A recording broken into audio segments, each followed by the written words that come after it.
សោកនាដកម្មនៅកូឡុំប៊ីគ្រូរំជួយដីដកកំណាចកម្រិត 7.4 រីកទ័របណ្ដាលឲ្យអគារជាច្រើនដួលរលំអ្នកស្លាប់កើនលើស 250 នាក់ហើយខណៈមនុស្សជាច្រើនទៀតជាប់ក្រោមគំនរបាក់បែកគ្រូរំជួយដីដកកំណាចវាយប្រហារប្រទេសកូឡុំប៊ីបង្កសោកនាដកម្មយ៉ាងរន្ធត់គ្រូរំជួយដីដកកំណាចកម្រិត 7.4 រីកទ័របានវាយប្រហារភាគខាងលិចនៃប្រទេសកូឡុំប៊ីនៅព្រឹកថ្ងៃច័ន្ទទី 10 ខែសីហាឆ្នាំ 2026 បណ្ដាលឲ្យអគារជាច្រើនដួលរលំប្រេះស្រាំនិងបណ្ដាលឲ្យមនុស្សស្លាប់កើនលើស 250 នាក់ព្រមទាំងរបួសយ៉ាងច្រើនខណៈមនុស្សជាច្រើនទៀតនៅតែអាចជាប់ក្រោមគំនរបាក់បែកអាជ្ញាធរកូឡុំប៊ីព្រមានថាចំនួនអ្នកស្លាប់អាចកើនឡើងបន្ថែមខណៈប្រតិបត្តិការស្វែងរកនិងការជួយសង្គ្រោះកំពុងប្រព្រឹត្តទៅយ៉ាងប្រញាប់ប្រញាល់នៃបយងតាមការចុះផ្សាយរបស់ទីភ្នាក់ងារព័ត៌មាន Reuters គ្រូរំជួយដីដកកំណាចនេះបានកើតឡើងនៅវេលាម៉ោង 7:34 នាទីព្រឹកថ្ងៃច័ន្ទទី 10 សីហាឆ្នាំ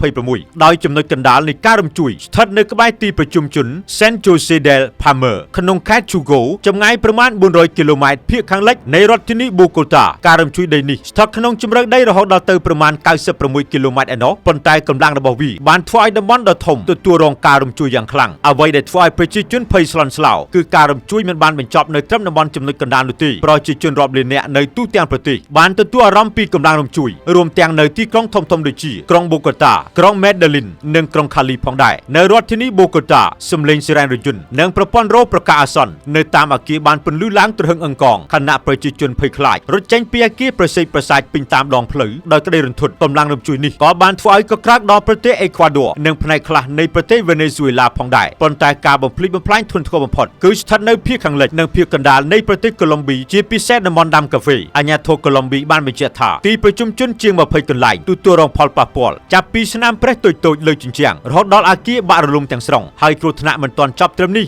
បន្ទាប់ពីរំជួយដីដ៏ធំក៏មានការរំជួយដីតាមក្រោយជាបន្តបន្ទាប់រួមមានកម្រិត 2.8 រីកទ័រនិងកម្រិត 5 រីកទ័រដែលធ្វើឲ្យប្រជាជនកាន់តែភ័យខ្លាចនិងបង្កហានិភ័យឲ្យអគារដែលខូចខាតរួចហើយអាចបាក់រលំបន្ថែមទៀតអាជ្ញាធរបានព្រមានប្រជាជនកុំចូលទៅក្នុងអគារដែលមានការខូចខាតរហូតដល់មានការត្រួតពិនិត្យសុវត្ថិភាពសិននៅតំបន់រងគ្រោះមន្ទីរពេទ្យកំពុងប្រឈមនឹងអ្នករបួសច្រើនខណៈគ្រួសារមួយចំនួនត្រូវស្វែងរកទីជម្រកថ្មីមន្ត្រីភូមិសាស្ត្រកូឡុំប៊ីបានចាត់ទុកនេះជារំជួយដីខ្លាំងក្លាបំផុតនៅក្នុងប្រទេសក្នុងរយៈពេល 10 ឆ្នាំចុងក្រោយនេះនិងជារំជួយដីដ៏មានឥទ្ធិពលបំផុតមួយក្នុងរយៈពេលជាច្រើនទសវត្សរ៍មកនេះសូមបញ្ជាក់ថាប្រទេសកូឡុំប៊ីស្ថិតនៅតំបន់ខ្សែភ្នំភ្លើង Pacific Ring of Fire ជាតំបន់ជុំវិញមហាសមុទ្រ Pacific ដែលមានសកម្មភាពរំជួយដីនិងភ្នំភ្លើងខ្លាំងក្លាដោយសារការផ្លាស់ទីរបស់ផ្លាកតិចតូនិកដែលតាមទ្រឹស្ដីពន្យល់ថាវាជាមណ្ឌលថ្មរបស់ភពផែនដីដែលបានប្រេះបែកជាផ្លាកតិចតូនិកយ៉ាងច្រើននិងធ្វើឲ្យចលនាលើមណ្ឌលខាប់ខណៈក្រុមសង្គ្រោះកំពុងជីកកកាយគំនរបាក់បែកគ្រួសារជាច្រើនកំពុងរងចាំដំណឹងពីមនុស្សជាទីស្រឡាញ់អាជ្ញាធរកូឡុំប៊ី